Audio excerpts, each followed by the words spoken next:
Welcome to Random Thoughts Podcast, a show that discusses a variety of topics. I'm your host, David Polikoff.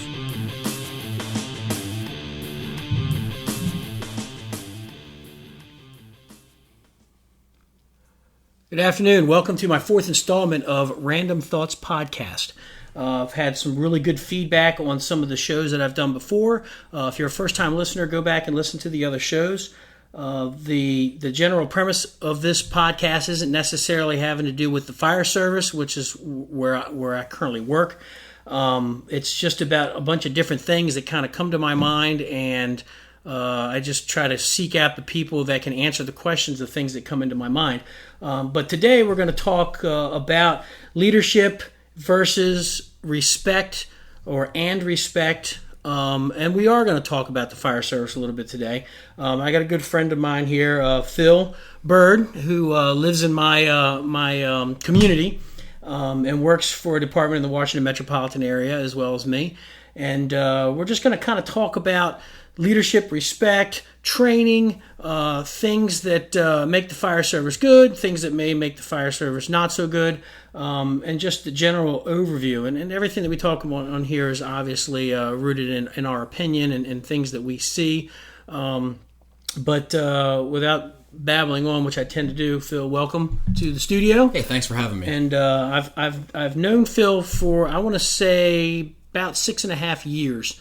I know when you started, you were an acting Battalion Chief, and I think our first call together was an overturned tanker. Wasn't that like our first call? Or like we had kind of chit-chatted on the phone, but that was our actual first working incident. Yeah, the first time I ever met you in person was while a tanker truck was overturned on 95. Right, and it was funny because I was coming with we were one of our mutual aid partners. And I remember, coming up the north side of 95 and coming across the median, and it was an event, but kind of a non-event. It wasn't like, this methyl ethyl bad shit tanker spill or whatever, but it was something that was pretty cool for you to get your feet wet on for the first time. And I remember walking up to the command post, and you were there by yourself, and there was like a line of 4 people at your window waiting to just tell you shit. And I said, hey, Battalion 1, Dave Polikoff, you need some help? And he said, yeah, we got this going on. I said, well, how about if I jump on the other side? And I did, and I looked at you and I said, roll your window up.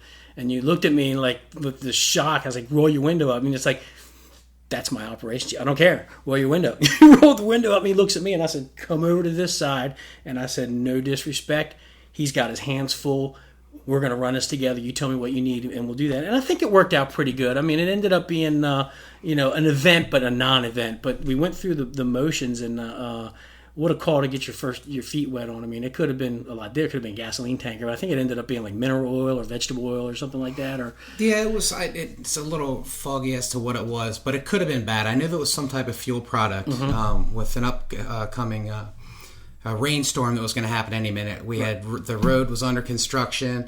There was all kinds of sewage or drainage drains wide open and stuff that could have been a factor, so on and so forth. But that call really was an eye opener. It was within my first week of being appointed as an acting battalion chief. And that call, one of the takeaways from that call specifically was to embrace the fact that vehicles have power windows and power locks. Right.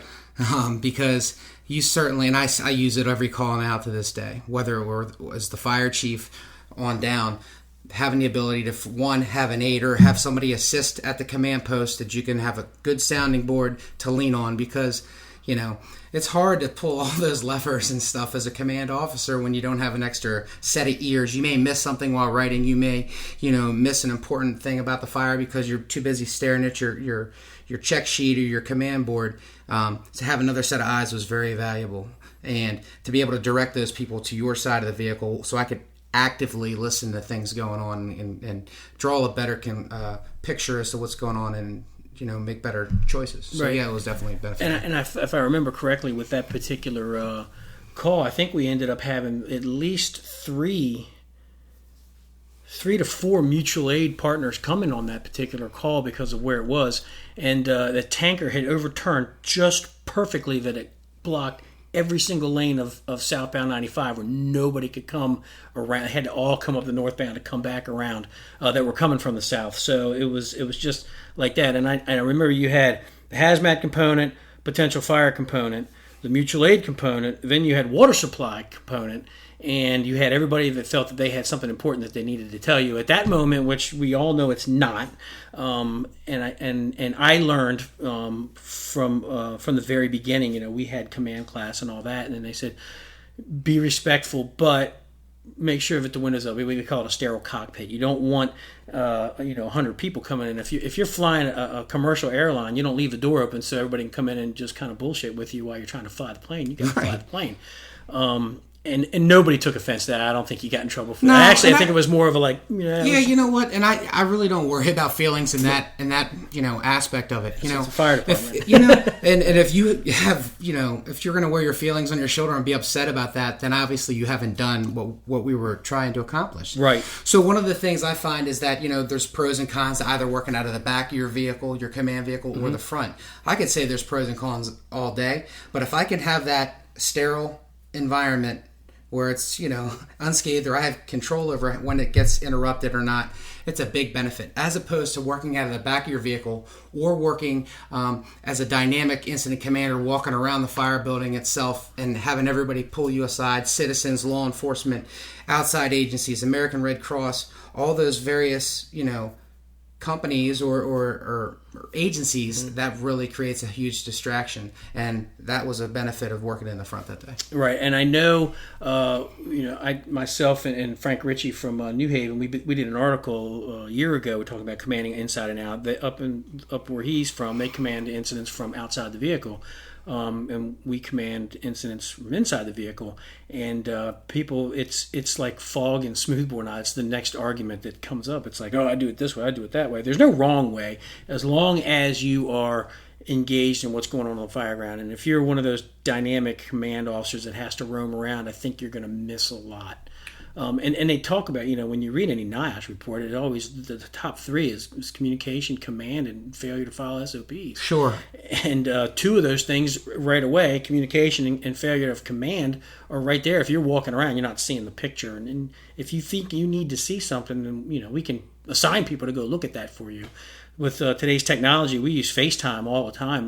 We're issued phones, and 2nd Battalion Chief will call me, FaceTime, and say, here's what the back looks like. Great information. Excellent. I don't have to get out of the vehicle. And I know the fire service now is going the way of drones too for non-walkable structures, for lack of a better term, and even other residential structures, to have that type of equipment available to you. Now, what I will do though, when I talked about not trying to be dynamic as an incident commander, if I'm the first arriving chief officer and it's a walkable structure, walkable meaning that it's not a big box store, right, or a large standalone commercial or so on and so forth, middle of the group townhouse or middle of the row for an apartment building, I will try to do a 360. What I try to find balance with is not sounding out of breath or excited when I do that quick lap, and I'm trying to take in so much. And does it stop there with me? No, I'd lean on other officers to paint a picture, of the rear once again too, because we're dealing with a dynamic environment and those conditions will always be changing. They're not going to be staying still. Right. So what I saw in the rear of a, 3 stories in the rear with a walkout slider basement, smoke showing from the lowest level, by the time that third due engine gets there or something, it may be different. That it may have extended up to the first floor, or now there may be somebody at a window on the 3rd floor. So, again, that dynamic picture, so on and so forth, getting that continued updates and feedback really helps out as well. Right. So, and we're going to get back into, we'll talk about feedback and trusting your officers later on in this conversation. But first, I want to start a little bit with you. Tell us a little bit about yourself. When did you get into the fire department? I know you started off as a volunteer, but even before that, are you first generation, second generation? I am a first generation firefighter. Okay. I grew up in Lancaster, Pennsylvania. And I call it Lancaster. My wife constantly corrects me. Yeah, well, I'm not going to correct. This is your show, so you call it whatever you want. But it is Lancaster. Yes, I grew up in Lancaster, Pennsylvania, and I grew up right next to the city limits, Lancaster city limits, and there was a fire station within a block of my house. So since I was able to go out in the neighborhood by myself, since I could walk outside and play in my backyard, anytime I heard that house siren blow, I was intrigued. Right. It was all home response. So, I'd be either standing in my backyard because I could have a visual of the firehouse from my backyard, people pulling up and what fire trucks are going out. Oh, there goes engine 3. Engine 1's going out too. There goes the tanker.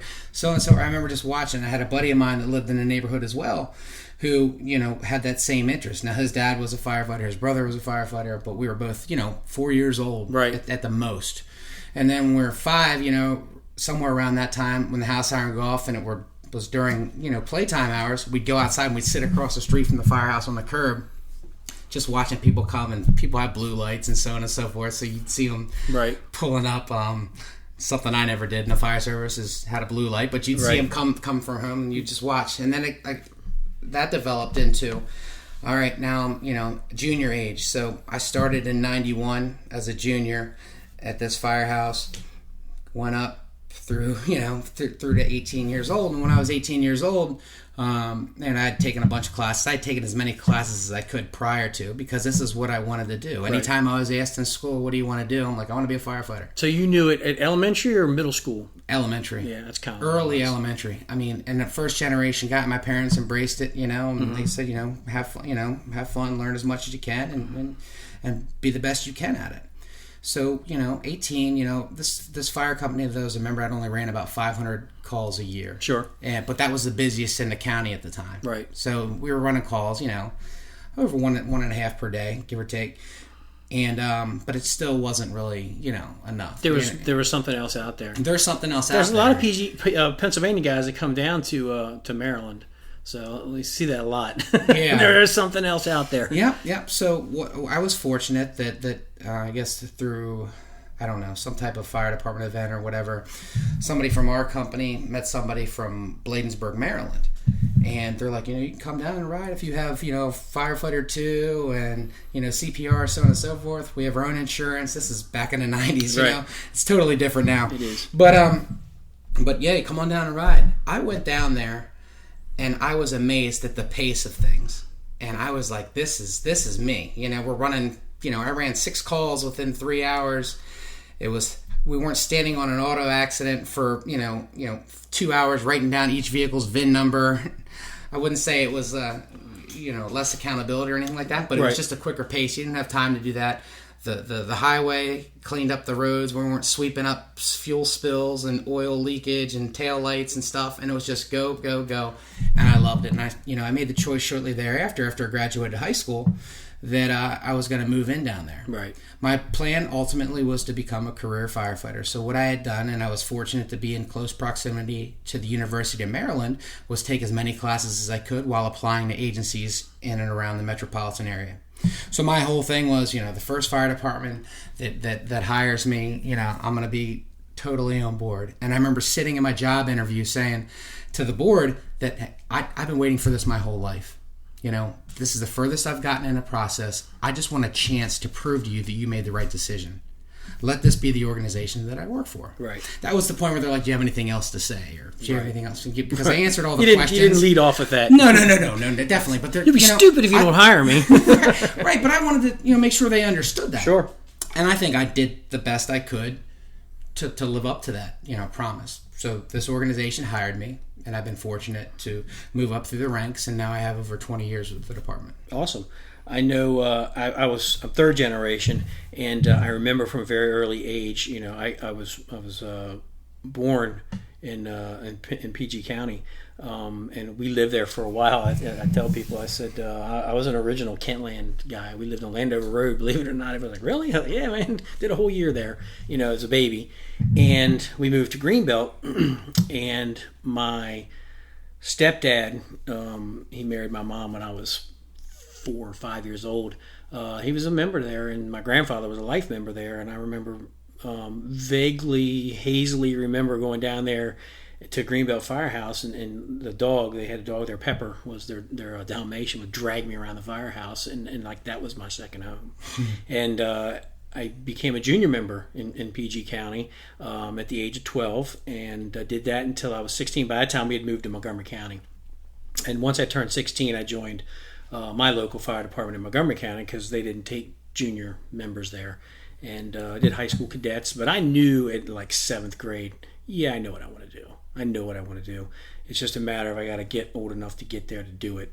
So same path, whether it's first generation or third generation, it's the passion. It's like, this is what I want to do, and I'm going to do whatever it is that I have to do that. And being an 18-year-old kid going into an interview for a job, it's like nobody prepares you for that. You have no idea what to say. Right. It's basically like, yeah, we'll take a gamble on this kid and we'll see what happens. And I was fortunate enough that they took a gamble, and I got hired at the age of 18, which is like unheard of. Yeah, that's good stuff, because you're able to sell yourself, and if it's your passion, it's easy. It makes it. It's not like oh, I got to do this interview to go through this job. It's time to make the donuts.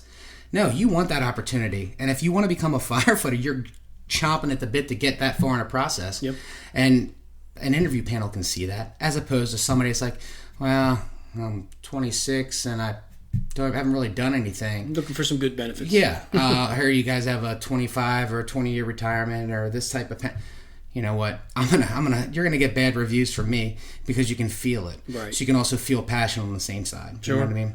I know back in the day when I got hired, they would have said, like, we're going to hire you, but your left hand, your left pinky, we want to take your finger off at the first knuckle, and then we're going to give you a job. Be like, all right, do I get a Novocaine shot for that, or I got 9 other ones. Let's right? go. You would have done anything to get that job, and we'll transition into that too, because we're going to talk about hiring. So you knew at an early age, and your intent was to go to college. I think every firefighter that gets hired early, their intent was to go to college. Yep. It took 27 years for me to get my degree. I finally got it. I'm still chipping away at my bachelor's. I know. It was just like, I told everybody, I was like, 27 years, I finally got my degree. Like, oh my gosh, do you have a PhD? I said, nope. But see, that also shows people that you're a student of the game. Mm-hmm. You haven't, throughout your career, become complacent and said, well, I've arrived now. You're constantly wanting more. Mm-hmm. I think I have some of those same characteristics where I'm still going to school, mm-hmm. or I still take classes, as many as I can, because you know what? I don't have all the answers. Right. But I'd certainly like to have a better, like to have a lot of them. Yeah. And that's, with training. I didn't sit, even though, I started off with 1 semester at a community college and I got hired, and then I was going to take in pumps and trucks and practical rescue and, all those classes that go with it. I took every class at the academy, and this college kind of drifted off, and it wasn't until they invented online college, which, by the way, was the best invention ever. I agree. And I could get in my bathrobe and sit in my den and bang out a class. It was, or a section of one of my classes. I appreciate you wearing a bathrobe during this interview, too. That's really, really nice. Well, I got the thong underneath. So you knew at an early age, like most firefighters that start off as volunteers, they know that they want to do. So you get you start off as a volunteer, you get hired, you go through recruit school. Did you have a recruit school? I didn't have a recruit school. When I got hired, we were still individual corporations, and the individual corporation hired you. But I had already had my Fire 1 and 2 and EMT and a couple other classes, so it was more of, can you sign here and then start on Wednesday type of thing, which is, they don't do that anymore. So in your assignments, did you get to go to a good station in your first assignment you had? Was it a busy assignment? Yes, it was. Okay. So how they used to do it in my county is that the highest rated academic students, practical skills, so on, so they merged the two together, and if you're at the top of the class, you got to pick, kind of like Top Gun. Right. So I remember one of my captains, the career captain of one of the stations that I volunteered at, said, look, you got a good head on your shoulders, and he was very well respected, and he's like, you got a good head on your shoulders. He's like, even if you think you know the material, whether it's firefighter 1 hose loads, self-contained breathing apparatus, even if you know, you go home and you study that like it's the most important thing, because it is the most important thing. And I took that to heart. And when other people that were out having a good time after class and stuff, I was like, I got to get home and say, you have firefighter 1, or it doesn't matter. I really, really wanted this chance. So at a recruit school, I was number 1 in my platoon. And I remember writing down these station numbers, like, I want this number, I want this number, this place is busy, all busy places. Mm-hmm. And I got a phone call from the captain at the station, and it was like they get to pick 5 places, and it was like my 5th place. The reason why I didn't want to go to this 5th place is because it had what they call a rescue unit. Right. and it's busy. Right on the DC border. Quite and it was busy. Very, very busy. And I was like, well, if I get stuck on this rescue unit, and this station had a tiller truck, I'm like, they're not going to turn me over to tiller as a probationary member. Plus the fires that you'll miss. I'll be missing. I'll be, either way, this captain, who I still talk to this day, is like, hey, I know this wasn't your first pick, but you do good by me, and I'll do good by you. And when there's a spot open, I'm going to move you right up to becoming a tillerman. I appreciate it, and I was like, yes, sir, no problem. You know what I mean? What am I going to do? Cry about it? Right. Nope. I'd be a hypocrite if I complain now about where I'm working when I said I just want an opportunity. Right. I had the opportunity. I just have to do X, Y, and Z to get out of what could be viewed as a undesirable situation and make it the best I can. Sure. And he was a man of his word, and I moved up quickly and was a tillerman at the station. It was great. Yeah, I when I got hired, I got to go to one of the stations that it was like the legends of one engine, and it's like it's like what legends are made of, and a lot of good firemen that came out of there, and they had a truck at the time. They had a tiller truck. Actually at the time they had 268 LaFrances, which is, I'm gonna date myself, but those fire engines were built the day I was born. Yeah. And so rear mount truck, and then they got a tiller truck, and I got to move up really quick, and being able to go to, I would have worked anywhere, I didn't care, right? But being able to be there, and I did 7 years at one engine, with a high rise. I lived in Burtonsville or Spencerville, which is like hayseed area of Montgomery County, and like I'm in the big city, the big city fire department. Yeah. But so and just being young and full of energy. So, did you ever have any good stories at your first time? Any good fires? Oh, man, we ran so many fires. Like it was great. I mean, I sound like an old timer now. Going, oh, it wasn't like this. Right. And every generation's done this. Back in the day when we were hooking the horses up. But yeah, we've had fires. I remember we had this fire one day in an apartment building. It was a top floor fire, and it was fire showing out of the front side of it. And I remember running the line up there, and it was we had a crew of just 3: my officer, the driver, and myself. And we got to the top of this unit, and the door was blistering with cherry red stuff. Mm-hmm. And I was a younger firefighter, and I didn't bring a rabbit tool. And there's only 3 of us, and my officer's like, I carry my radio, you got the rest. So they load me up with everything, and I didn't bring the rabbit tool or the irons because I was running the line. And I was just like, we got to the door, and I'm like, I don't have the rabbit tool. Don't worry about it. The lady already told me that it's unlocked. So I remember we knocked on the doors across from the hallway to give us an area of refuge, and we pounded on this door, and a lady comes out, and she's got a kid in her arm, and the alarm bells are ringing, and she's like, oh, it's really a fire? And I'm like, yep, it's really a fire. So she grabbed her other kid by the hand, and then there was a kid that could just barely walk that was left behind in the unit there, and she's like, come on. She left him there. Right. So we're getting ready to make this push into this unit that's blowing. And we're like, hold on. We're like saying, hold on a minute. We got to get this kid down the steps now. Your first rescue. Well, I mean, it was just like, I couldn't imagine doing that kind of stuff. It was a totally different culture, totally different way. Some things that you would say, I would never do that with one of my kids. You're seeing some crazy stuff. Right. So the long and short of it is, it was a unit off. Another lieutenant from a station close by was right behind me, who I really respected really well.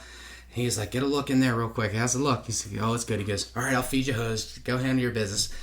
And it was like one of my first fires. And I remember just running in and charging in with this hose line and running smack into a wall. And my lieutenant pulling back on, easy. But I just remember saying, I just want to get a chance, right? So we ended up handling it immediately, get to the back bedroom, put it out. I remember jumping up on a dresser. Mm-hmm. And my lieutenant's like, get down. I'm like, no. I breached the drywall with my nozzle, and then I put it right up in the attic. Yeah, right. I put it right up in the attic. And he's like, good thinking, Rook. Right. I would rather you have to pull me back than have to push me forward. Sure. So they had a little bit of extension up there. We ended up handling it by ourselves, and that was pretty cool. Right, and you always want the chance to prove yourself. And there are departments you may have to go 2-3 years before you ever get a first due to be able to prove yourself. Welcome to the Washington metropolitan area. We get that chance to get some work and be able to cut our teeth on some good areas. Yeah. So another one that strikes that brings me back, and we still tell this story to this day when I see retirees and so on and so forth. This is probably one of my most memorable fires. We had run this apartment complex several times over the last couple months for reports of building fires, reports of shootings, stabbings, gas leaks, outside fires, and it ended up being all false alarms, all malicious false alarms. And this one night, we ran this call, and the captain from the station was on duty with us. I wasn't assigned to the captain; I had a lieutenant typically, but I was driving the wagon, and my captain was with us. And about 9:30 at night, they put out a report of a building fire. Nothing to it. And we're packing up, and I'm just leaving out of there. I'm like, someday we're going to be just putzing down the road here, and it's going to be getting it. Mm-hmm. And he's like, yeah. And I was like, it probably won't be on our shift, though, or something like that, right? Because we're really good at fire prevention. But we go back, and I believe it's around 1:30 in the morning, and this address comes out for that apartment complex. We jump in like it's going to be a fire, and mm-hmm. We always did that. We weren't, nope, we didn't hesitate. I went past the next closest cross street, and I remember the window was down on my side, and I thought I'd caught a whiff of smoke and wood burning. Right. But I was like, I couldn't. But it was right at the end of my inhale, so I was like, I had to reset it real quick and go, I start doing the sniff, sniff, sniff. And I'm like, I think I smell something. Right. So I make a left into this complex, and I can see police cars up in the distance because where I work, the police officers do a great job of getting in front of the building before us because that's how medals are won. They want to show you where the hydrants are. That's how medals are won. They block in front of the building, they get in there, and then you have to jiggle around them, and it's just another variable that we love all the time. Don't get us wrong. We like the police. Yeah. Believe me. Like I'll call it as I see it. Absolutely. That does tend to hinder our operations a lot. I tend to say that still to this day. Do you mind reaching over to the police and having them move their cruisers? Sure. I know they're. But either way, so I look up in the distance and I can see the strobes back then of the police cars. Right. And it looks to be like a haze, like in front of the building. I don't have a full view yet. And as I got up a little closer, you can see this terrace level just blowing up the front of this building. And I'm like, yeah, it's on. And I remember my captain, having the most respect for him. This guy called me and said, hey, we're going to take care of you, so on and so forth. Just do good by me, I'll do good by you. And now I'm driving him. I'm driving him in an 82 Porsche. Right. That had no suspension, no give at all. I bet you it was loud as shit, though. It was loud. It was loud. We got it from a federal fire department, and they called it the Junkyard Dog because the volunteer corporation that we worked for got it off the scrap heap, essentially. And like, the pump works fine. That's fine, whatever. I'm driving the Junkyard Dog. And I'm like, oh my God, it's blowing. Now I'm like, I got to watch this guy in action because he's the man, right? And I remember looking over at him, and we caught the hydrant, and I'm staring back over him, looking back. I look over at him, and I'm watching him give this awesome radio return, and I hit a speed hump, and it was one of those that like looks like a it's just a jump, steep speed hump. And I remember smacking the front of that really hard and watching him jiggle around and not break stride his radar report. Right. And now I'm apologizing. Oh, Cap, I'm sorry about that, right? So we pull up, get good positioning, and we laid a single 3-inch line, and one of those cops that was in the way came up and was like, hey, do you need anything from me? And I saw how much fire we had. I ended up breaking the hose bed and giving them we had split bed 2.5 and 3-inch. Right. I remember splitting the bed and giving him the double female and giving him the 2.5. I said, take this back to the hydrant too. I think we're going to need this for this one. Right. So we pull up, and they get to the terrace level, and I was, a young guy, excited. And the lineman pulled the line. The officer was down there. We got people in the balconies. And they didn't bring the rabbit tool with them. And the door was locked, and they're like, Bird, give me the rabbit tool. So I remember running down, I got the line stretched out, running down, I get the bite in the door, and I start opening. He said, get back. All right, you're good. Get out of here. You're fine. I was just like, oh. You got to pump the line. So I got it in there, so I backed up. So meanwhile, it's extended up to the first and second floor up in the attic, and they come out, they're knocking the terrace level, and they put a good knock on it. Meanwhile, the first floor is still burning. I remember giving some companies hose lines, and they weren't touching it. Right. It was just a tough fire. Right. And I was like, man, well, I had all my gear on the first time ever as a wagon driver because the chief of operations was right behind us at the station that day. Right. So I had all my gear on like I'm supposed to. and I see them come out, and I'm like, go get the first floor, go get it. I'm listening, like, and the lineman was whooped because they pushed down these steps and they made their way all the way front to back fire and stuff. He was whooped, and I'm like, let's switch. And he's like, what? I said, Cap, can we switch? And he's like, sure. So my lineman took the pump, and I had slung a pack on, and I remember going up the steps. Now there's all these, it's log jammed on the steps. And one of the volunteer chiefs, that, well-respected guy, was like, hey, if you guys don't want any parts of this, get out of the way. And it was just amazing how the seas parted, and we end up, going in there with the captain and myself, and had another unit front to back was off. So I'm going in, and I'm like, he picked me, I'm thinking about this in my head, and I'm pushing back at the, living room knock, kitchen, and I'm going back to the bedrooms, and he starts hitting my back. And I'm like, I know, and I'm talking trash. I'm like, I got it, Cap. He's like, no. There's no floor ahead in front of you right there. Back up, Hot Rod. And I was like, yes, sir. We backed up, and we ended up handling that. But it was great because, like, the crews that came in, I still see some retirees that work, in this county and stuff. They're like, oh, remember when you did that? And so it was great. It was fun. That's good to know that, you had a respected captain. But not only that, he wasn't focused in on just that line going, and he was actually looking at the bigger picture. Saw that hole in the floor for you. Yeah. You're looking at, there's a fire, and this is what I'm going to do. So that's a good officer. Yeah. And that happened with me as an officer. Like, I had tunnel vision initially. Like, yes, I understood my role and the importance of making sure that my crew operated effectively, but I sometimes didn't look at the whole big picture like I should, or I didn't manage the stairwell as well as I should. Right. Keeping that clear for people. But that's one of the things I learned, and that very point that kind of stuck with me is that, you really got to take it all in. There's a lot of factors and stuff.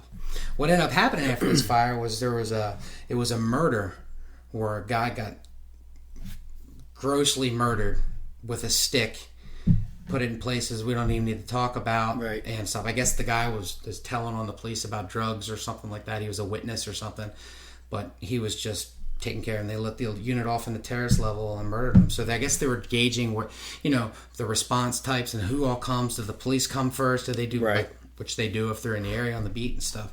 But it was that was one that would really stick with me. I remember a call. We talk about officers, and you talked about always did the right thing, even though we run these complexes all the time. We had a complex in Silver Spring, Summit Hills. We'd run alarm bells there in the summertime 8-9 times a night.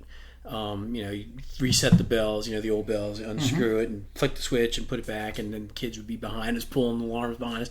So, we'd be on the scene 20-30 minutes and we'd get it taken care of. But every single time we ran that full SCBA, standpipe pack, all the tools, everything went in like it was on fire every single time. That's one of the things that I do remember, and I impart that on people. I was like, that building's on fire until we say it's not on fire. So don't ever think that it's the 10th time we run there. And I tell that story because ran a call. We used to have a C&P, dating myself again, switching station in downtown Silver Spring, and we would run alarm bells there all the time because the equipment gets warm and it trips the alarm system. So we run alarm bells there, and I turned to my officer. I remember plain as day as Mickey Raymond. He was my lieutenant, just an older guy, just well respected, good fireman. And I said, hey, Lou, you want me to grab the pack? And he said, nah, just SCBA gear. We'll go up and take a look. We run this building all the time. So we go up and we're looking. It says, it's tripped up on the 5th floor. We get to the 5th floor in the stairwell, and I look out the stairwell door into the 5th floor switching area, and it looks like I'm looking at a white wall, like right across. And I open it up, and the smoke pours out. And I shut the door, and I'm like, oh, shit, make this thing's off. And he looks at me and he says, let this be a lesson for you. Make sure you bring all your equipment with you in the future. Didn't blame me. He was like, this is a lesson. Make sure we're going to bring all of our equipment from now on. He said, but hey, we got our gear. We got our SCBA. Let's go find out what's on fire. So, we probably wouldn't do that nowadays. And it ended up being like a couple of cardboard boxes full of trash. It was on fire in the hallway. But that stuck with me. And from that day forward, I always bought the tools with me. So yeah, that's good. But that should have been a lesson for both of you. It was. It definitely was. And that's the kind of thing. At the time, he probably had like 20 some years on the job. Yeah. So, but that stuck with me. I was like a 19-year-old kid, so I was like, all right, from here on out, every single time I run a call, You bring the radio, you bring the aid bag if you're on the ambulance, and your clipboard, or if you're on the engine, you bring a standpipe bag if you're in a high rise, and your turnout gear and your SCBA, and if you're on the truck, you're bringing the rabbit tool and the irons, and every single call all the time, and never forgot that. Yeah. And to this day, still do it. Never go in with it. Even as a battalion chief, if I get given a division or a group or whatever that I got to supervise, I carry a hook with me all the time. And a lot of the chiefs give me a hard time. It's like, oh, you want to be on a truck? Go be on a truck. I said, I'd love to be on a truck, but I'm a battalion chief now. But you'd also be a hypocrite telling people to be prepared. Yep. And that's something you can use for self-survival. Mm-hmm. Absolutely. So why would you walk in there one armed, or with one arm tied behind your back? Right. And one of the other things I picked up on what you said was the radio. So many times EMS providers, and I'm not an EMS person per se, but they go into these situations, into these apartments without their radio because they're like, we're just gonna. It's a sick person. It's a person all the time. And then they get in a situation where they can't call for help. Right. So that's a very important part of the gear. And what you had just showed me is that with the gear, you have the track record of saying, I never got caught with my pants down again. I never, would go. So now you're asking that of your own people, out of your own officers and firefighters and stuff. And you can't be called a hypocrite. Right. Because anything that I ask my guys to do, I've personally done. So they say, yeah, well, I've seen Polikoff on truck 99. He would always have his gear with him, or he'd always, have it all ready to go, so on and so forth, And yeah. That's a very important leadership trait. Absolutely. Yeah. So, any bad calls? People, that aren't in the fire service, they go, oh, you're a firefighter. Oh, what's the worst thing you ever seen? My standard answer is I don't want to relive it, and you don't want to know. Yeah. I've had bad calls. We've all had bad calls, especially when they involve kids. But I mean bad calls that didn't go as well as you wanted them to. Like didn't get water in time. Somebody, ran past you from another department and put your fire out. Never, never, ever, ever would I ever let that happen. No. It's hard to say never, always, or so on and so forth. But yeah, there's been bad calls. There's been calls that affect your psyche a little bit. There's calls, when I first turned 18 that I still can see to this day. Right. There's things that you can't unsee. Yeah, and I rather than tell the story, I'll just tell you that happens and it affects everybody different ways. Sure. Personally, I think sometimes people claim things, and who am I to say what they claim or so? But sometimes I'm like, come on, like it really can't be that bad. Maybe I'm ignorant to some of that sometimes that's going on, but everybody handles things differently, right? And whether I think that something that I saw 25 years ago affects me or not, I don't know. It may be, it may be, but calls. I've been in Mayday calls with firefighters. I've had one of my brothers that I was on the phone with moments before this box came out. I ended up finding him in a fire with another guy. Thought he was dead. And he ended up living after weeks and weeks of, time at a burn center, Washington, D.C. burn center. We love you. All the firefighters in the metropolitan area, they do a hell of a job. Absolutely. And they don't get enough credit. They really take care of everybody. And they're very receptive to the brotherhood.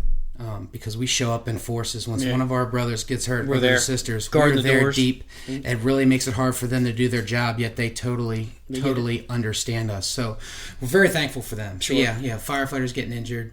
I don't tell people, have a safe shift or something. I say, have a good shift. Right.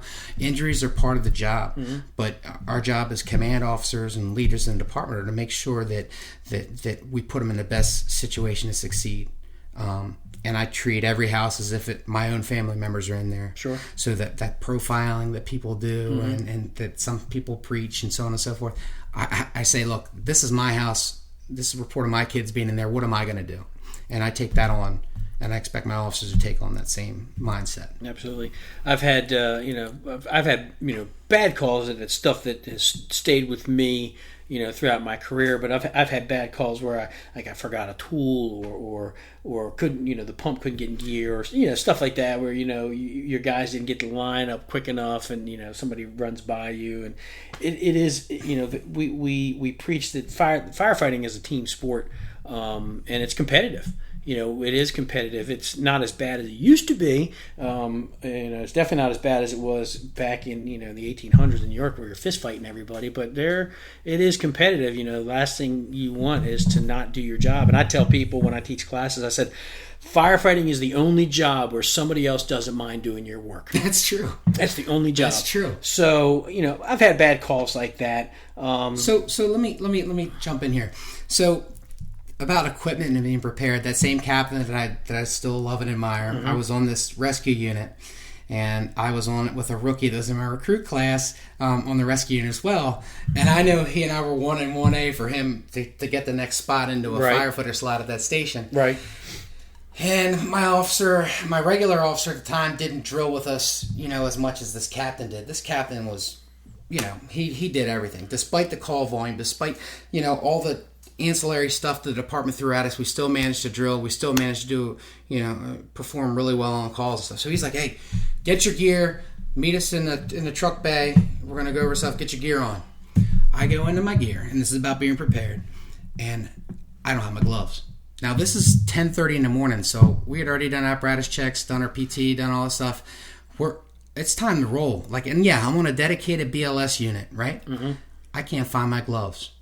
And I know I just looked like I'd seen a ghost. I was like, oh my God, I don't, this is my fault, So many times we blame everybody else. I was like, this is totally on me. Right. I don't know, maybe they took them out. Maybe something happened over the last couple of days. That the captain was getting ready to come down. I could not find another pair of gloves over in this whole firehouse. I went up to so many people's gear, just like, let me get through this, let me get by. I could not, for the life of me, find a pair of gloves. And the captain comes down, he's like, all right.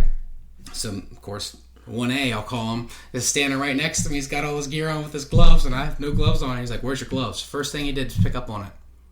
I was like, I don't have them. He was like, why don't you have them? I said, that's a good question. I said, I claimed to have checked my gear, but I didn't, I guess. They're not there. So I got one from one of the senior firefighters, so we did our ladders or whatever we were doing for that day, and it was just a pit in my stomach. Mm-hmm. Here I am, I got this opportunity, and now I just blew it. Right. Because I wasn't prepared, and now he thinks of me as this or that. And it just was not well, and I'm like, 1A, I'm going to have to go talk to the captain because the drill was over. He was doing some documentation or administrative work. I remember knocking on the door. Hey, Cap, could I have a word with you a second? Yeah. He said, yeah, come on in. And he knew. He was good. He gave me the stare down and the stink eye, and I was like, oh, boy. It wasn't making it easy, but I'm a grown man now. This is my job. It's my career. Right. I said, Captain, I want to apologize for not being prepared today. I let you down. I let down my partner. And more importantly, I said, I'm my harshest critic, and I let myself down. I said, you can expect me not to ever, be prepared again. And I understand that, if you look less of me now, but I promise you this is not the way my character, this is not how I'm wired. And he said, you know what, Rook? I said, I appreciate you coming up here and saying that to me. It's all good. Just make sure you have your stuff in the future. And, now let's get down there and do what we got to do. Right. No problem. And he remembers that to this day, and I remember it to this day. And, I read a bunch of books in the military. You listen to the military guys that are leaders in their leadership, and their biggest thing is own your mistakes, own it. Don't look to oh my gosh, this I was rushing around and all this, or don't make excuses. Own it, and you go and you own it and say, hey, this is 100% on me. It'll never happen again. The only way that I can prove that to you is to never let it happen again. But this is my mistake, and when you own it, when you own your mistake, you will learn from it. And if you're an honest and sincere person, it will never happen again. And I think an officer can pick up, a good officer can pick up on that. And he was definitely top notch. Yeah, that's the thing. You got to own it, and that's what I tell people. I say, if you make a mistake, just tell us. I try to instill that on my kids, and I'm sure you do the same thing. I tell my kids, I say, if you did something wrong, just tell us. Yeah. And we'll help you fix it. We might be mad. We'll talk about that later, but just don't lie. There are consequences for mistakes. But I don't want to hear about but they or but he, but this guy or this girl. And they do that in the fire service sometimes. Yep. To this day, they do. They try to put blame off. I mean, we'll get into that here in a few minutes. So, engine, truck, or rescue?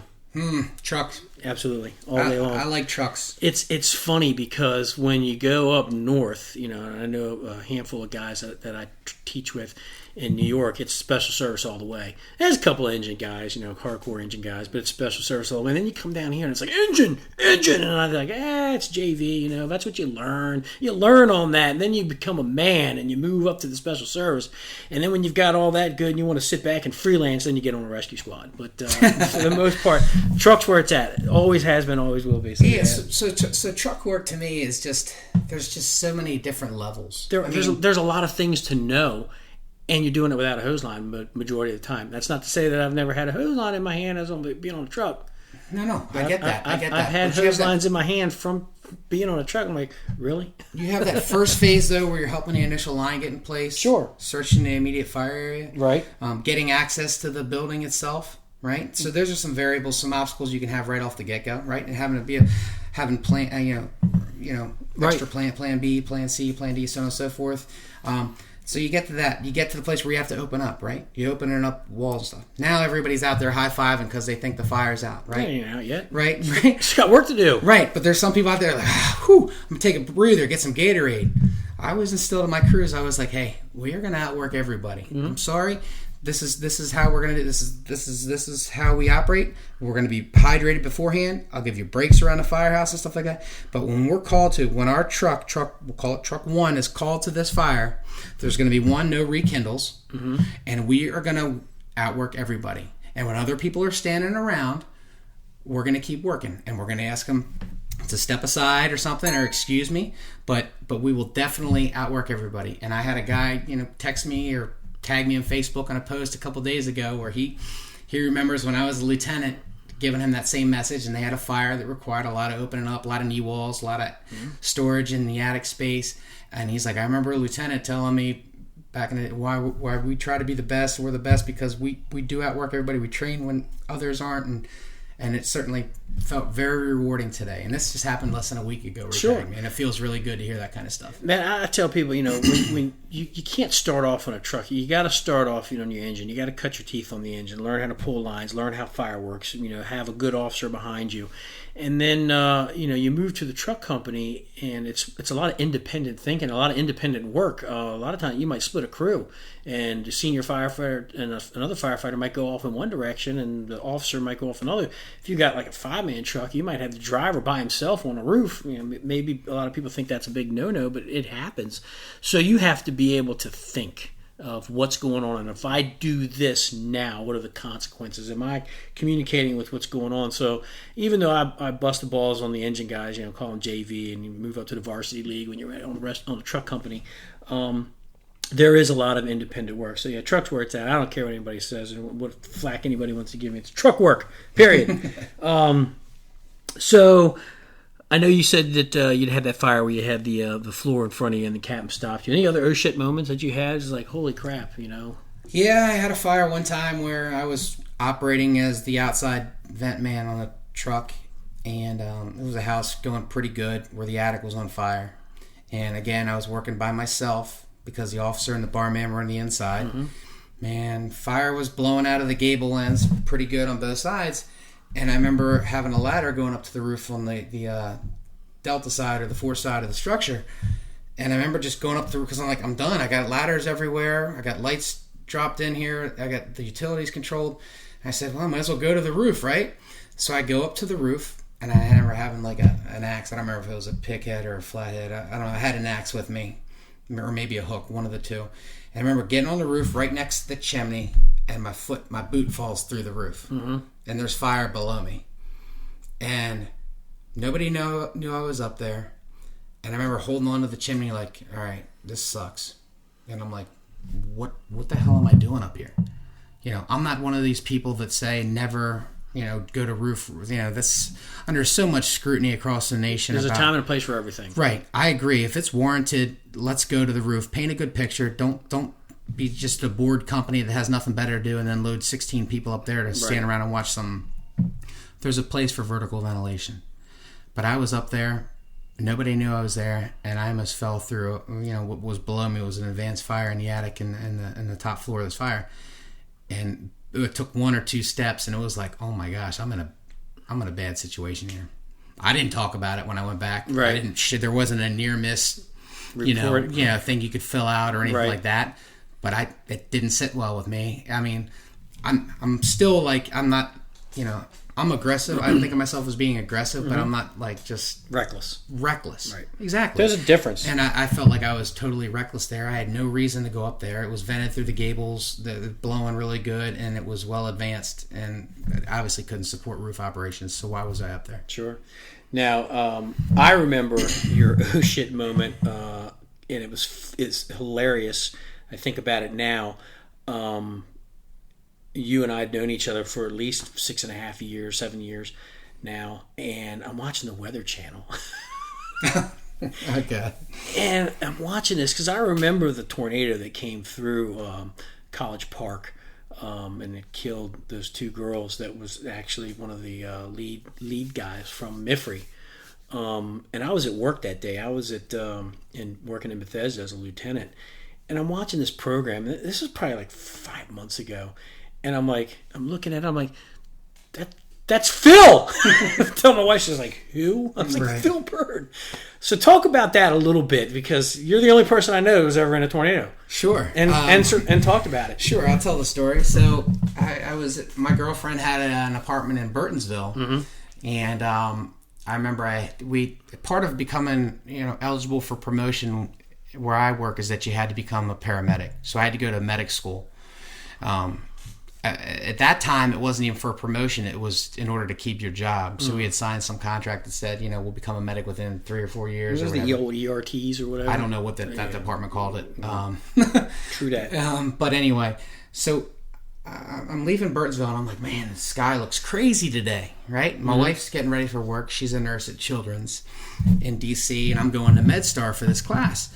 And the girlfriend is now your wife. Yes, yeah. Let's make sure that we got. Yeah. You weren't married. I don't know. You're lady. You're going, whoa, he's a player.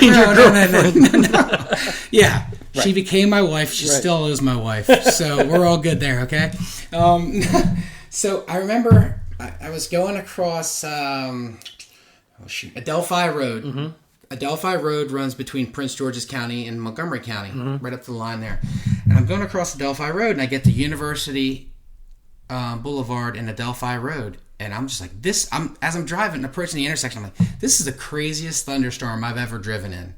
Right now, I'm in Prince George's County, and the lights are out and traffic stopped, and I remember looking to my right towards Montgomery County, like as I'm heading to DC. Montgomery's on my right, and I see a funnel cloud, and I'm like, what the heck? This is Maryland. Yeah, I'm not in Kansas, but you know what's funny is that I'm like, I don't know what to do. I'm going to make a left. And I made a left, and I started going out University towards Branchville, right? So I'm right in the middle of College Park's complex.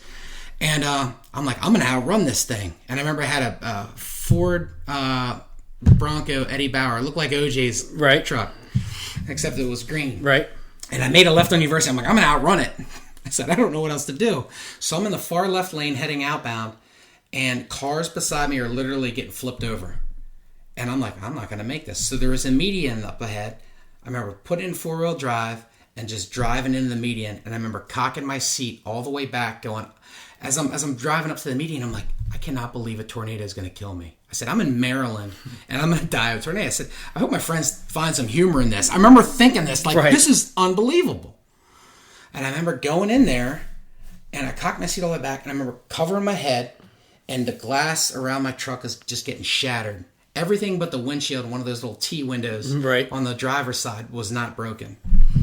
And it went past me, and it was like eerily quiet. And I was like, oh my God. I just, like, a tornado literally just went past my car. So I remember I had on I had work pants on and a work t-shirt because I was going to go into my fire department, and into my work for overtime after this class. And I remember going up to a couple cars that flipped over, people were in, I'm like, you guys okay? You're like, yeah. Well, I looked over across University, and there was down high power lines, and there was what was, what was left of a temporary building, like a trailer. Mm-hmm. It's kind of funny how the trailer, they found it, right? Found the trailer. Yeah. Well, this is a university campus, University of Maryland campus. And I remember just sitting there like in awe, like, I got to do something here. I'm wearing my my work stuff. I'm okay. I'm like unscathed. My truck's destroyed, but I remember jumping over these power lines and thinking, this is September 24th, 2001, right after 9/11. And to me, I mean, I'm not trying to minimize what they went through, but that was like, it looked like New York City, like just destroyed, like right in that particular part. So I'm thinking about that. That's fresh in everybody's mind. Everybody's watching it in the news still this day. And now we've had our own disaster. I remember jumping over these power lines, and then there was a lady standing on top of this old building, and I'm like, is everybody out? And she's like, I can't find my boss. And I'm like, what? So I started looking around this debris, and deep into this debris, I see a guy, and he's like, get me out of here. So I remember tunneling down through the debris, getting to him, and he had like some type of bar joist over his chest and neck area. He was breathing, but it was pinching, you know. And he had a gash on his forehead, and I was just like, sir, I said, obviously you could tell. I didn't know it was a MIFRE building though. Right. Okay, because they were on I left that part out. I didn't know it was a University of Maryland Fire Rescue Institute building. Right. So these guys were all like firefighters and people that had, experience in firefighting. I remember getting this guy, and I'm like, all right. I go, we're going to get you out of here. And then when the crews from Montgomery and Prince George's and whatever other agencies started showing up, I'm getting like airbags and getting things to get this guy freed up, and I'm just talking the whole time. Back up a little bit. As I'm coming up on University, and I see the tornado, I call my soon-to-be wife, and I'm like, a tornado's chasing me up University Boulevard. I had a flip phone. I was like, she said, what? She's got her hair dryer going in the background. She's like, I'm going to be late for work. I said, I can't hear you right now. I'm like, well, that's the last phone call I ever made. So moving forward. So I was like, oh, well, that was great. But anyway, so I get down there. I ended up, helping orchestrate this with all the, trench rescue and technical rescue guys and first responders. I ended up getting them out. Well, as I'm talking to the guy, I said, is anybody else in here with you? He said, no.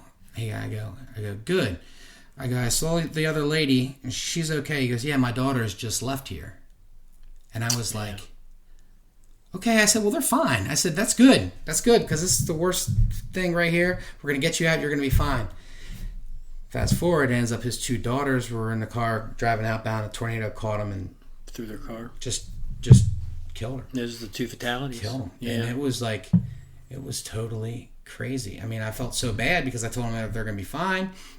Didn't want him to go into shock and stuff. I didn't know what their status was, and that still sits with me, Yeah. I mean, that was a crazy call. But going back, I was like, this is surreal. Like, I'm going to be killed by a tornado. Right. I'm thinking about the Wizard of Oz minutes before my death. Like I'm thinking about that kind of stuff. You catch all this fire and pushing down dark hallways and all this stuff books are made out of, and you die from a tornado.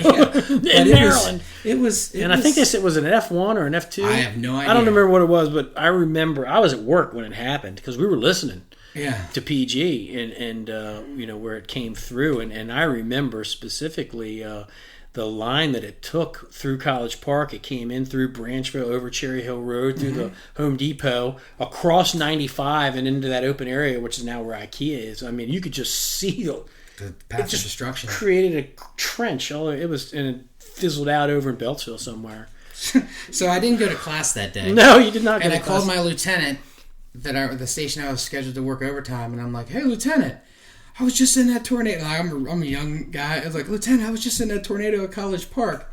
He's like, what?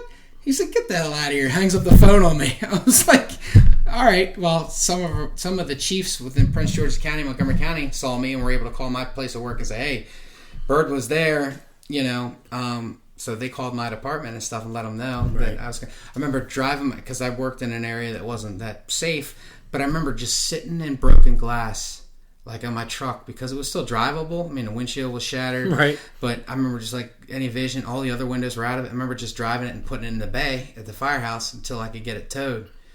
And just sitting back like, that happened so fast. That just was totally crazy. Right. Totally crazy. Yep. Yeah, I remember when I watched that whole thing, I watched it and I was like, that's Phil. So let's talk a little bit about training. We mentioned that throughout this whole thing, and we'll round this whole conversation out with training and recruitment and some leadership stuff. What classes did you take to prepare as you moved through your ranks? You're currently a battalion chief. Any good classes that are out there that you had taken that weren't part of your organization, like outside agencies and things like that? Yeah, so our department does have obviously professional development standards and benchmarks and certain classes and college classes you have to take, so on and so forth. And some of those were okay. But the best class that I took outside any promotional requirement was through the IFF, their program, their IFF Fireground Survival Program.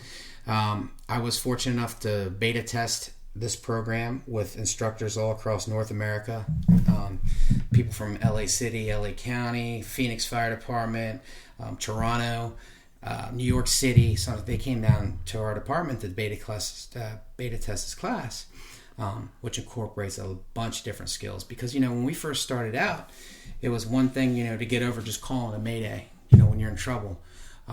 But after that, it was just like save yourself, like figure out something. Right. This class incorporates a mnemonic, and some people may say that mnemonics are a dime a dozen in the fire service, but the main mnemonic for this IFF Fireground Survival Program is grab lives, which means after your mayday, you're looking at your gauge, monitoring your air, you're using your radio, you're activating your pass, you're controlling your breathing.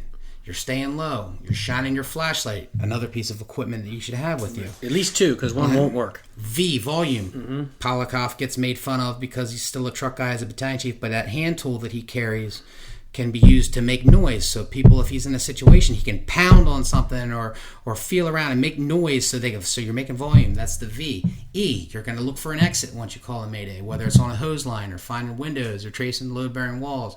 And then S is shield your airway. Be prepared if you run out of air, how you're going to shield your airway in the event you run out of air. Right. So this class really set well with me. I mean, it really inspired me and inspired many others across this country. They're still giving this class all the time. I ended up enjoying this program so much that I taught this to recruits in our training academy, so on and so forth. But then I became an IFF master instructor. So I teach this program as one of those people that did for us all across North America. I've taught classes in Philadelphia. I've taught classes all over the place outside of Chicago, just all over North America.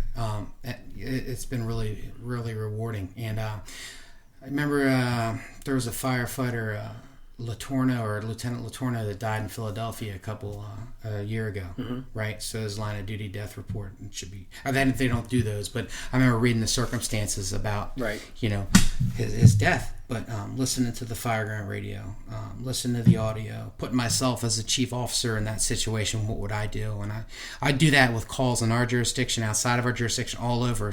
When they're met with adversity, how would I handle as a chief officer? So that's one of the biggest training tools, and how I do that with my officers as well, is listening to other fireground audio, kind of saying, what would you do? Well, anyway, Lieutenant Latorno's death, I remember hearing the radio. And this was just after I took the lead to teaching Philadelphia Fire Department fireground survival stuff. And you hear companies going out to training for fireground survival within that radio clip, or when this guy gets, killed in this fire. And it was just really crazy to hear about it. And but it is making a difference, and it's the best class I've ever taken. One of the retired guys that works with us, that teaches with us, he constantly says that your skills are perishable, and if you don't keep them fresh, you lose it. And I think that's true, which is why I harp on my guys. Pull lines, throw ladders.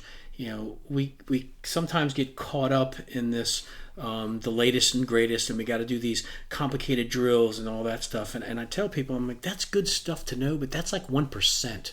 I said, but the 99%, we need to know cold. Our bread and butter skills are what we should be doing every day. We should be pulling lines, throwing ladders, search and rescue, putting your gear on, using your SCBA, getting your tools ready, just those kind of drills, because that's what we're called to service 90% of the time on shift. that train derailment or whatever, that's a once in a career thing, or whatever, that's out there that you would not normally do, or it's just outside. It's good to have that information, but the stuff that we do every day, we need to make sure that we're good. And one of my buddies told me something. He said that don't train till you get it right. He said train till you can't get it wrong. Yeah. And I take that to heart. So we should, every shift, whether you're a career volunteer, if you're doing a duty night, get some type of drill together, even if you're just throwing ladders. And it becomes muscle memory. Pulling lines, repacking your lines. It's things like that I think that we need to really focus on. And if you take those line of duty death reports, the sequence of events leading up to whatever happens to these firefighters, a lot of it has to do with those very skills you just harped on. Mm-hmm. Some breakdown in that snowball effect. It's the little things and a bunch of little things. Yeah, SCBA was not familiar with that. Had 2,000 psi remaining in their cylinder, yet they ripped their mask and their gloves off. Those type of things lead up to bad things, and it was definitely things you got to work on all the time. Right. So let's talk about recruitment. I talked to some guys in my jurisdiction, and we're hiring. It goes in cycles. When you have a good economy, which we have now, we have a decent economy, so we start hiring. And when we start hiring, there's a lot of positions that are out there, and we're filling these positions. But do you think that we're doing a good job recruiting, or do you think that we are just trying to get as many people as possible? And with that, do you think that our recruiting people in the career and volunteer side, do you think we're telling them, or are we doing them a disservice? I don't think we're telling them the good and the bad of the job. I think we're just focusing on the good, and we're not really talking about the bad. And you go through recruit school and everything's good. You're learning your skills, and then you get to work and you realize there's a lot of bad or downside to the job, and it's like a shock to some, not all, but some people. Do you feel that? Do you see that? I won't touch on whether I think the recruitment's good or bad or so on and so forth, because I'm just saying in general. But I think that they don't get the total picture. Right. That's what I mean. And that's where experience really comes in. Like somebody that has experience, that's a more marketable skill, that you've done this before, as opposed to somebody that's fresh off the streets. Now, there's been people that are fresh off the streets that have been excellent firefighters, Absolutely. Leaders, chiefs, so on and so forth, that never knew anything about the job, and that's what I mean by off the street. But I mean that, I think that for the people that have had experience, that's definitely a lot easier path, because it isn't going to be all, when recruits get to recruit school, they're told every single thing is the most important thing that they're going to learn, whether it's knots, whether it's administrative procedures, whether it's, retirement planning, whether it's, I don't know, insert some skill that you learn in recruit school, right? Mm-hmm. Or something. Yet when there's something serious, life or death, like fireground survival or SCBA or air management, so on and so forth, they're being told the same thing. This is the most important thing. So they really can't filter that out without that experience. So we need to be able to say, look, this is a nice to know thing, right? This, whatever it is, something that's not as important as fireground survival or preparedness or, hose line operations, they got to find some balance in that. Mm-hmm. Recruiters, did you ever consider going to the military and go to a recruiting office? Mm-mm. They tell you anything you want to hear. Sure, just to get you. I want to be a colonel, and I would like to do this and that. Well, you're going to go, and then you can go to college, and we're going to go to college. You go to college for free, and you'll move up. You'll become commissioned. You'll go X, Y. They'll tell you anything you want to hear. Right. They don't really tell you the bad. They don't say that, God bless our military, but they don't say that, we see you rate or you test as a cook, and not to minimize a cook, but you minimize or you rate at this, and this is what you're really going to be, mm-hmm. or you'd like to do this, but this is what you're really going to do. Right. The fire service does something quite similar to that, and I don't know what the answer is as far as that, but I think that I think that this is a career. It's a career that makes a difference. And for the most part, we're respected in our communities and where we work, and we shouldn't take that kind of stuff for granted. And we should understand that the reason there's a level of respect for us is because we do deal with things that are bad. Yeah, I think between us and nurses, I think we are the most respected profession out there, and you don't ever want to do anything to jeopardize that. I know, I hear from officers, it's like, this guy didn't realize, sometimes you have to work your birthday, or you don't get your birthday off, or, just because it's Christmas, you still have to come to work. Yeah. And it's like, it's the first time they're hearing that. And I'm like, well, what are we telling them? Or are we giving them the big picture? I think that when you go to the military, I don't think there's an illusion that, when you go to boot camp, somebody somewhere in the world is going to shoot a gun at you and try to kill you. And I think that they get that. I would hope they would, because if they don't, then they've been living under a rock. When we go to work, we run the risk of not coming home because we either get injured or we can get killed. But I hope that when we recruit, we have awesome things with this job. It's a very fulfilling job. It's a hugely rewarding job. You can get a lot out of it. You can go real far. The skills that you learn in the fire service, like the military, you can move on when you retire to go do other stuff. But there's bad with the job too. We see the worst in humanity, just like the police. And there's days where it's like you could lose faith in humanity just because of the things that you see. And those things stick with you, like we talked about earlier. I hope that people have an understanding when they come to this job that it's not all roses and honey and all that. There's downsides. There's sides where you don't sleep at all.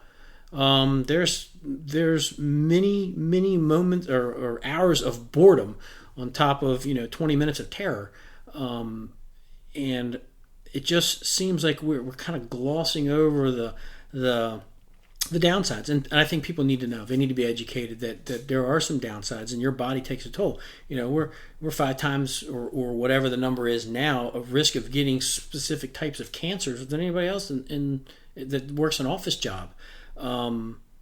We see bad things. It takes a toll on our body. Heart disease is rampant. Cancer is rampant. Divorce is rampant. I mean, your relationships with your significant others, it's going to take a toll. So people need to understand that. Yeah. And I think that going in, knowing everything, like anything, you're not just going to go to look in the yellow pages, I need to get open heart surgery, I'm going to go to this guy. You're going to know all the parameters behind that. So I think it should be the same thing. We're hiring good people, and we're hiring not so good people, and I think that's where it is everywhere in the job. What's something that you would tell somebody that's listening to this right now that wants to be a firefighter or is considering it? What would you tell them, in order to have a good career? I would tell them just to, what role are you in now? Where are you now? And do it short-term, middle and long-term goals. But I would sincerely tell them to attack each day with the energy and enthusiasm that's unknown to mankind. And if that's your goal, nothing's going to stop you. You embrace the chance of being in a competitive environment where there's other people. You embrace the opportunity to sit in front of an interview panel and sell yourself. And then you also embrace the fact that you get a chance to improve yourself to everybody, prove them right, to make a name for yourself in a good way and make a difference. To be counted on by your brothers and sisters in the firehouse, to be respected by your peers and your supervisors in the department. And, you can't just command that type of respect. You have to earn that type of respect. You have to earn that type of respect through your actions and your inactions. How are you going to conduct yourself on social media? How are you going to conduct yourself in the public's eye? How are you going to conduct yourself, while you're off duty?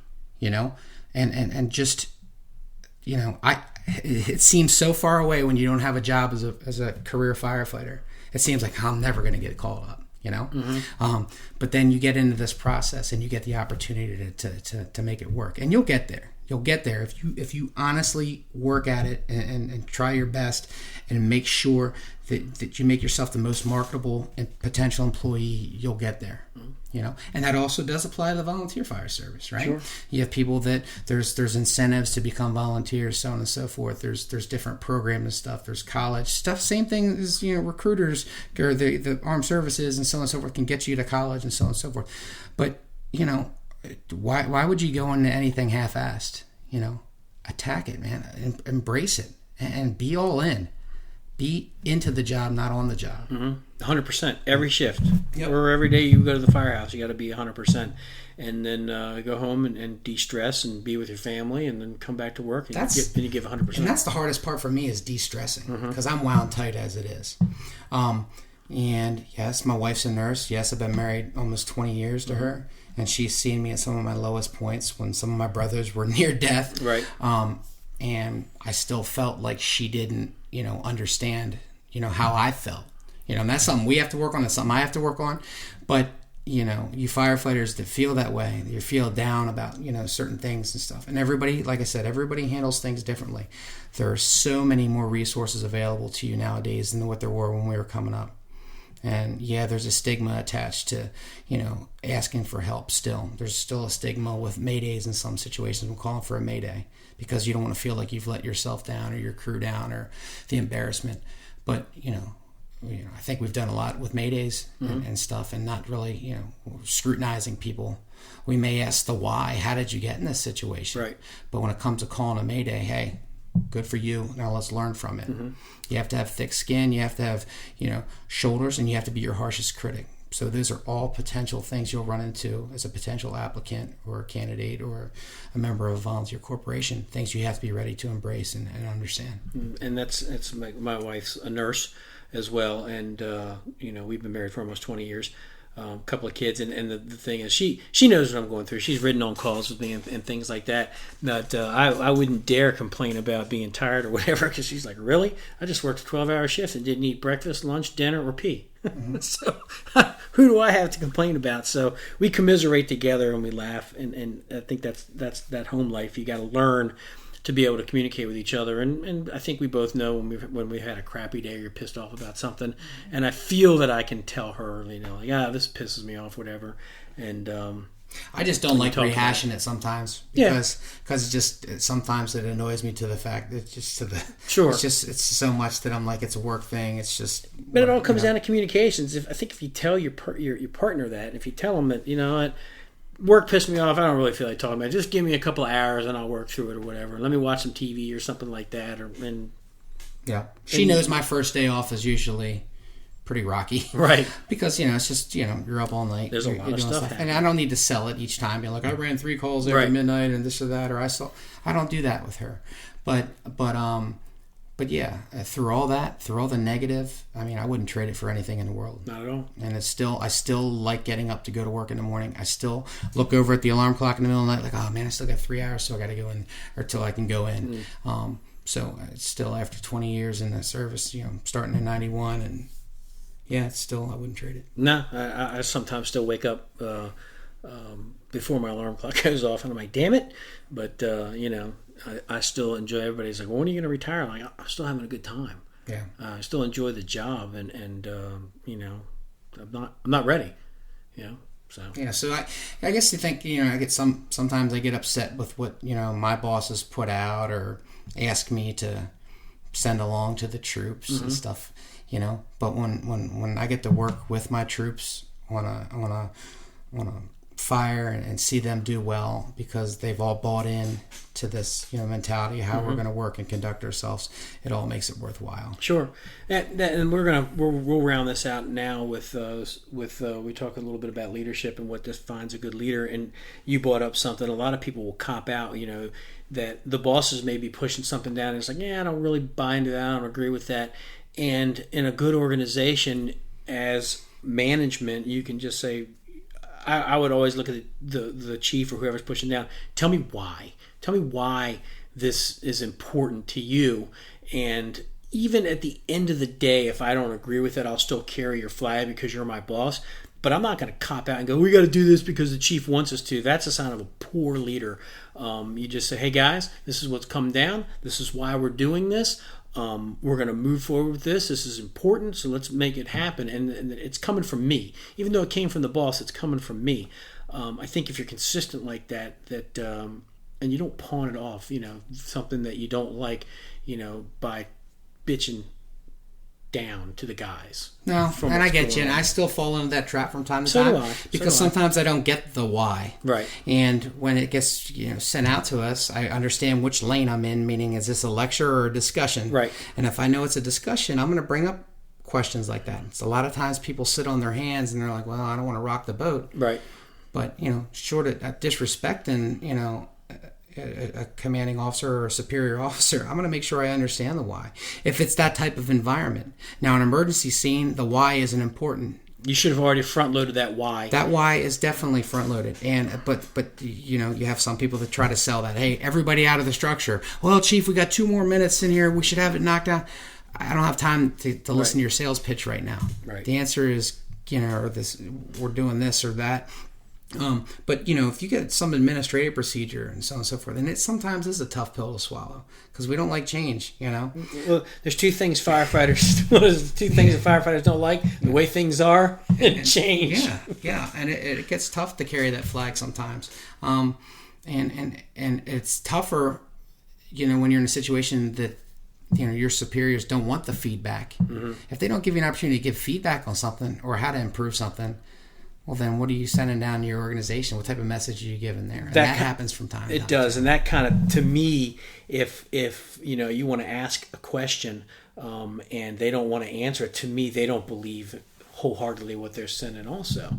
And I would always ask, I say, would you mind if I ask why? Why are we doing this? Or what's behind it? Because if I want to change something and I run it up the chain of command, they're going to ask me, well, why do you want to change that? Mm-hmm. And if I would just say, well, because I want to, that's not an answer.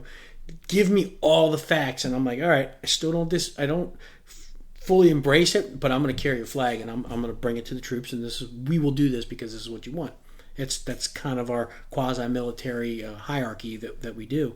But the front loading the why before the fire hits, there should never be a question. Like, Chief, why are we doing this? Now, if you're given an unsafe order, that's totally different. Yeah. Where they can come back and say, yeah, I hear what you're saying, but when you want something to happen right now, we're not having a discussion.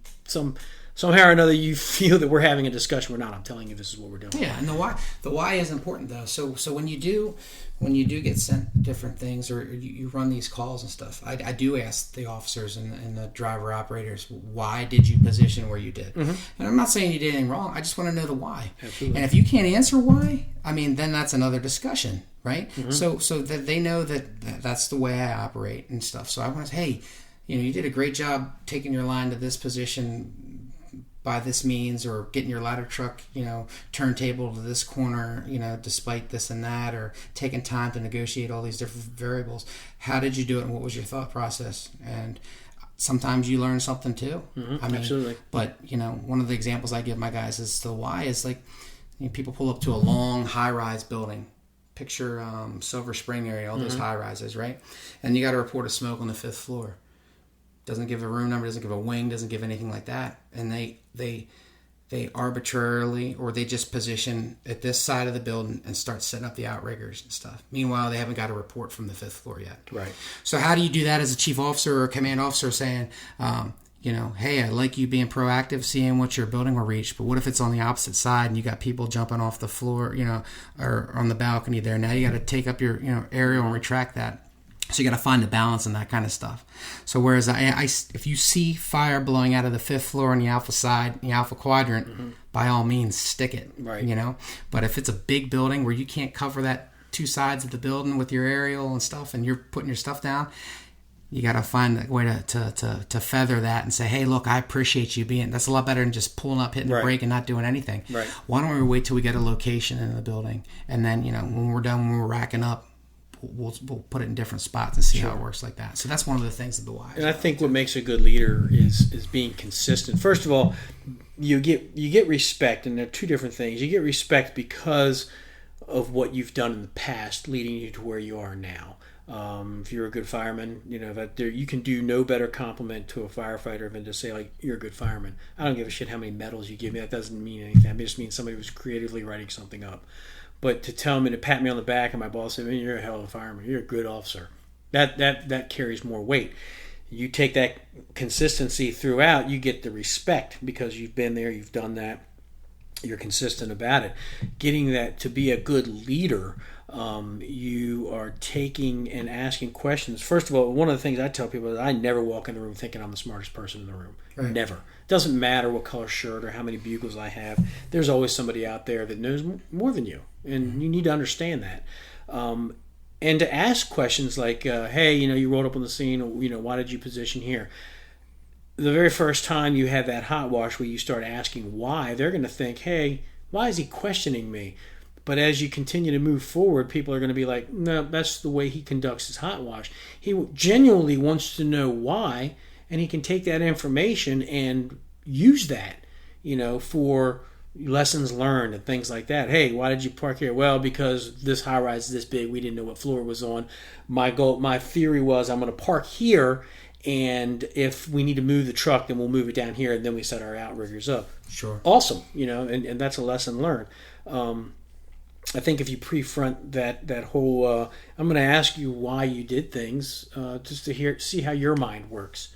I think being consistent and asking questions and not looking for problems. I know so many chief officers out there that feel that they've got to look for problems so they can solve it, so they can look better to somebody else. And to me, you're never going to get the respect or be an effective leader. But to be able to rally the troops and say, all right, guys, this is what we're going to do, and people will be behind you 100% because they know you won't steer them wrong. I think that makes a good leader, and it takes a while to get that. Just like respect, it takes a while to become a good leader.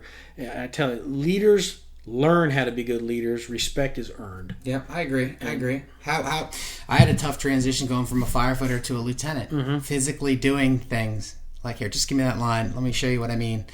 Or give me that hook. Let me show you what I mean by it needs to be cleared, and we're not going, so I had a hard time balancing that kind of stuff. Right. Like, hey, you're a lieutenant stuff, be able to use your words and outline expectations prior to, and then, critique or hot wash or whatever you want to call it, do that afterwards and do it, diplomatically, you know what I mean? But, if people are failing too, you have to let them know that. Sure. And I think that sometimes command officers walk on eggshells about wanting to be everybody's friend or worrying about feelings, stuff like that. I'm not going to bust you out in front of everybody unless it's like totally you're going to kill somebody. Hey, stop this. Like, other than that, I'm going to make sure I pull you aside and be like, look, I don't know. Let me hear what you were thinking on this, because what I see is X, Y, and Z, and tell me where I missed something or what. Hopefully that officer goes, you know what, I didn't do X, Y, and Z. I failed to do this, or I tried to accomplish this, and this is my thoughts. And then it's all good. It may make sense to me then. But, you're getting pieces, you're getting, as a chief officer, you're arriving after the fact sometimes when people have already gotten there, got in position, been told something by a bystander, all things you can't paint a picture on the radio, and say, hey, we had this problem, so we're doing this. Right. Sometimes you have to figure that out afterwards, and you got to find balance. I think, being a command officer, being in that upper management, once you beyond captain, you move into battalion chief, it's okay to be nice and be friendly with the guys, but there is a balance to the point where you are friendly and approachable, but they respect you enough to not do some dumb shit in front of you, and know how long to stay at a station, not the station that you're assigned to as a battalion chief, but when you go and do your rounds, you pop in, hey guys, what's going on, talk to the captain and talk to the guys, and then stay 10-15 minutes, and if there's nothing pressing going on, say, all right, you move on to the next station. Frank Ritchie always said as a chief, you need to know how long to stay at a certain event, and then it's time to leave, to give the guys time enough to talk about you after you leave. Yeah. So you don't want to overstay your welcome, but you also want to make sure that you are approachable. So yeah, I agree. In a nutshell, we covered a lot of stuff. It's probably one of the longest podcasts we've done. I appreciate you being here. It's really good to get that information from other people who have walked the same shoes but in different arenas, and get to hear their views and their opinions on the fire service, and you find, like we talked about earlier, it's the same all over. But again, Phil, I appreciate you being here. Thanks for having me. Part of, absolutely. It's been a pleasure. So with that, we'll wrap this up. Look for this will be up here in a few minutes, and then we'll be I'll get into something next month. And other than that, thanks.